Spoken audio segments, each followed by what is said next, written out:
Bonjour et bienvenue dans 360 degrés, l'émission des services à la personne, des emplois à domicile et de la Silver Economy.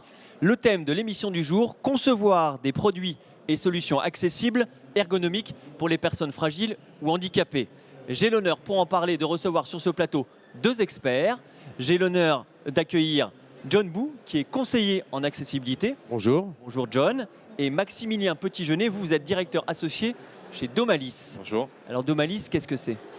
Alors la mission de Domalis, c'est d'embellir et de faciliter le quotidien des personnes dépendantes ou fragilisées. En particulier, ça passe par la conception de produits innovants qui répondent à des besoins spécifiques pour les personnes âgées. Et alors vous, John Bou, conseiller en accessibilité pour une société bien particulière. Tout à fait. Donc je suis conseiller en accessibilité pour la société Maison Autonome. Voilà, donc nous sommes constructeurs de maisons adaptées. Voilà, donc nous sommes spécialisés dans la maison adaptée pour les seniors, voilà, et les personnes handicapées. Alors pour entrer dans le vif du sujet, dans le vif de l'émission, qu'est-ce qu'une maison adaptée? Alors une maison adaptée, premièrement, elle est conçue autour de la famille. Voilà, elle n'est pas que conçue autour de la personne handicapée ou du senior en perte d'autonomie. Voilà, il faut que ce soit conçu pour toutes les personnes qui occuperont la maison, voilà, y compris les tierces personnes, voilà, ou auxiliaires de vie, qui vont s'occuper, comment dire, de la personne handicapée ou du senior. C'est-à-dire que quand vous concevez la maison, vous prévoyez déjà les solutions qui seront à l'intérieur de cette maison? Tout à fait. On aura une pièce, comment dire, donc une chambre et une salle de bain spacieuse, voilà, qui permettront et qui seront équipées de façon à faciliter la toilette, parce que la toilette, on la fait tous les jours, faciliter les transferts, voilà, donc. Généralement, on va l'équiper d'un rail, voilà.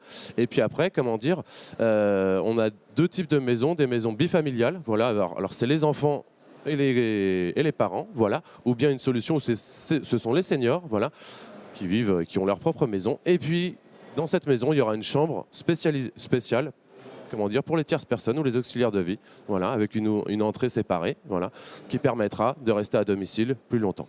Voilà. Alors une fois que la maison est pensée, anticipée, c'est là où vous intervenez, Maximilien. Oui, absolument. Alors, nous, on a développé un certain nombre d'équipements, et en particulier des dispositifs qui permettent de prévenir le plus possible les chutes. C'est quelque chose qu'on sait peu, mais chez les personnes âgées, enfin chez les personnes de plus de 65 ans, on a un tiers des personnes qui chutent chaque année. Et la chute, c'est la première cause d'entrée en dépendance, c'est la première cause de mise en institution, c'est-à-dire de mise en EHPAD. Et donc c'est quelque chose qui n'est pas très visible, mais qui fait quand même 10 000 morts par an, 3 fois les accidents de la route. Et donc nous, on a conçu des équipements qui permettent, tout en étant complètement transparent pour la personne, il n'y a rien à porter, rien à utiliser, rien à paramétrer, mais de repousser la date de la première chute le plus longtemps possible. Et si jamais il y a des signes précurseurs de quoi que ce soit, une marche qui est de plus en plus lente, une activité qui est plus faible, à ce moment-là, on va être en capacité de prévenir l'aidant. L'aidant, c'est souvent la fille, le fils, le voisin ou l'aidant professionnel, de manière à anticiper ça et agir avant que l'entrée en dépendance n'arrive. Alors est-ce que vous pouvez me donner des exemples concrets, précis des équipements que vous proposez? Alors, par exemple, on a un équipement qu'on appelle Aladdin. Aladdin parce que c'est un peu une lampe magique. C'est donc un dispositif qui ressemble à une lampe qui est placée sur le mur, qui va, comme une lampe, s'allumer automatiquement la nuit quand la personne veut aller aux toilettes, ce qui est la première cause de chute. Mais bien au-delà de ça, c'est un dispositif qui du coup va mesurer l'activité humaine, à quelle vitesse la personne se déplace, combien de temps elle met pour aller aux toilettes, combien de temps elle passe dans la chambre, des choses aussi bêtes que ça, de façon complètement transparente, hein, c'est absolument invisible pour la personne utilisatrice. Mais si jamais Aladdin détecte que depuis 2 semaines, la personne va de plus en plus aux toilettes, met de plus en plus longtemps pour revenir, c'est probablement pas bon signe et ça permet de faire un check-up médical bien avant en fait qu'on ait, ce qui est le cas la plupart du temps, des signes visibles du type ecchymose ou pire, on ouvre la porte un matin et la personne est au sol depuis 12 heures. Alors John Bou, vous aussi, vous avez des solutions à proposer. Faites-nous entrer dans cette maison adaptée aux personnes en situation de handicap. Alors, voilà, comme vous l'a dit Maximilien, le but, voilà, c'est d'intégrer au niveau de la maison, comment dire, plusieurs équipements qui vont faciliter la vie, comment dire, de la personne handicapée ou de la personne senior, voilà, de prévenir, comment dire, les risques de chute qui sont vraiment importants. Voilà, la plupart de mes jeunes seniors font construire une maison adaptée justement pour y rester le plus longtemps dedans. Et la première chose qu'ils me demandent, c'est éviter le risque de chute. Mais comment on évite ce risque de... Alors le risque de chute, on le met par certains équipements, voilà, par la conception même de la maison où tout est accessible. Voyez, on n'a aucun ressaut de l'extérieur sur la rue jusqu'à la terrasse. Voilà. Tous nos seuils sont encastrés, donc tous les seuils. Aujourd'hui, la norme, c'est 2 cm. Voilà. On essaye d'aller bien Il n'y a au-delà. pas de marche, par exemple? Aucune marche, zéro marche. Voilà, zéro pente. Voilà, faut savoir que les pentes sont autorisées dans les normes. Chez Maison Autonome, on essaye de faire zéro pente. Voilà. Simplement, voilà, pour prévenir tout risque de chute. Voilà. Et alors, par exemple, le sol aussi est antidérapant, il y a des choses comme ça? Alors, le sol est antidérapant au niveau des sanitaires, voilà, peut être antidérapant donc sur les extérieurs, voilà. Après, le problème, c'est que c'est au niveau esthétisme. Voilà, il existe des revêtements spécialisés, type linoléum, mais vraiment spécialisés, antidérapants, qui ne sont pas forcément esthétiques, voilà. Et la plupart de mes clients ne veulent pas que l'intérieur de sa maison ressemble à un institut, voilà. Donc c'est garder le confort d'une maison en apparence. Tout à fait. Mais tout est pensé pour éviter les problèmes. Tout est pensé pour éviter les problèmes, voilà. Donc également, hormis les problèmes de chute, voilà, on va équiper la maison de domotique, voilà. Donc de domotique simple jusqu'à la domotique Smart Home qui va piloter l'ensemble de la maison, voilà, afin de pouvoir contrôler l'environnement, voilà, de cette personne.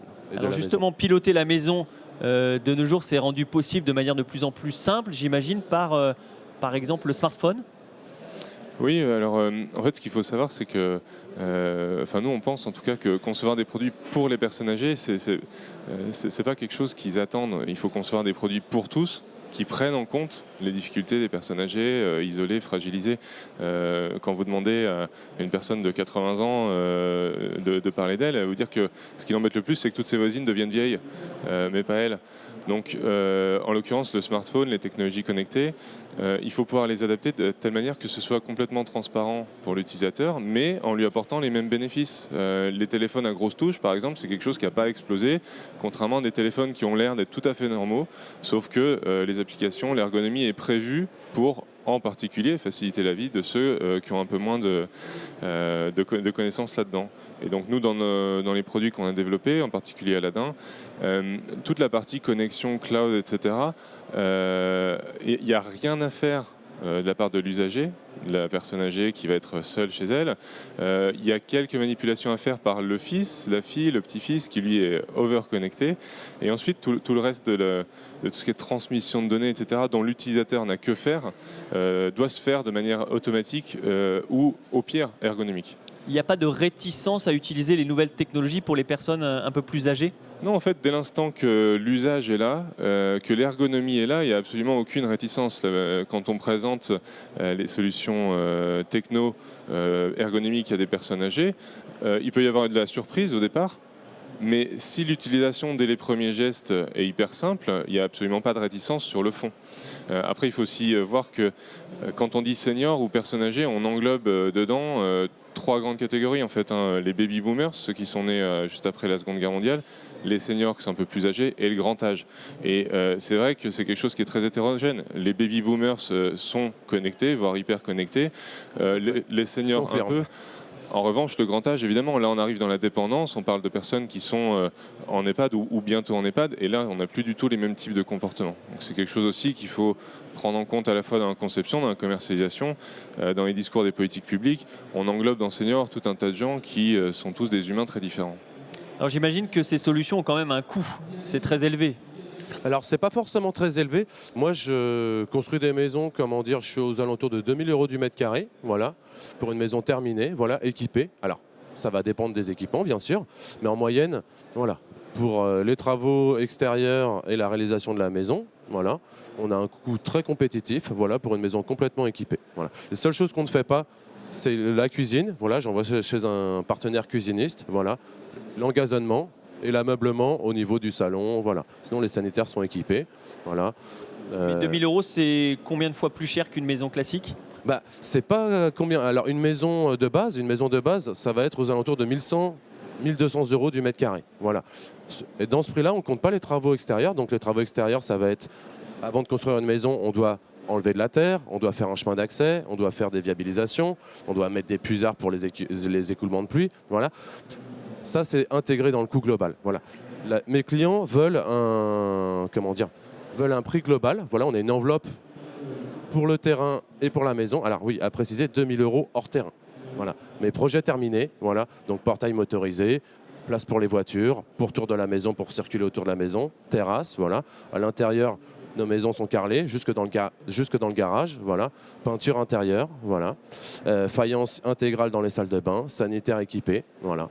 Donc on propose vraiment volet motorisé, porte de garage motorisée, de la domotique à l'intérieur, voilà. C'est un coût moyen, voilà, qu'on respecte. Ça peut être un petit peu moins élevé, un petit peu plus élevé, mais c'est en moyenne. Et vous, vos solutions ont un coût élevé ou c'est accessible? Alors en fait, nos solutions, elles font gagner de l'argent à nos utilisateurs. Et il faut savoir que l'entrée en dépendance, c'est quelque chose qui coûte extrêmement cher. L'entrée en institution comme en EHPAD, c'est encore pire. On parle des coûts de 3 000 € par mois en moyenne en France. Pour prévenir ça, il y a des solutions classiques qui existent, de type domotique. Vous pouvez installer des tas de capteurs partout qui font tout un tas de trucs. L'inconvénient souvent, c'est que c'est très cher quand on conçoit un projet global et que c'est assez compliqué à tout installer. Nous, on propose une solution hyper intégrée. Il y a juste une prise électrique à brancher. On n'a pas réussi à faire plus simple que ça, qui coûte un peu moins de 300 €. Il n'y a aucun abonnement. Et avec ça, on a montré que de façon statistique, on repousse d'environ 2 ans l'âge d'entrée en dépendance en utilisant nos systèmes. C'est-à-dire qu'en moyenne, quelqu'un qui l'utilise gagne dans les 50 000 € si on compte le coût de la dépendance sur 2 ans. Voilà. Donc ça vaut le coup de le signaler. Voilà, exactement. Et j'imagine aussi, c'est pas votre expertise, mais qu'il y a des aides possibles pour On peut avoir diminuer les coûts. On peut avoir quelques aides, voilà, qui sont tout de même minimes, mais on peut avoir quelques aides. Voilà. Juste une petite précision, alors pour la rénovation, quand on rénove une maison, ça peut être un coût exorbitant si on veut la rendre pratique point de vue domotique.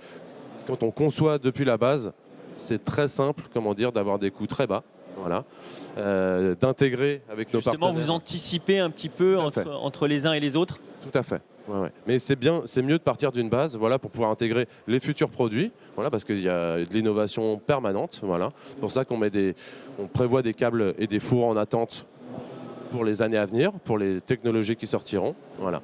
Mais voilà, il y a des technologies éprouvées, comme celle que propose la société Domalis, voilà, qui est fiable, voilà, qui peut se mettre dans le neuf comme dans la rénovation. C'est un produit très performant.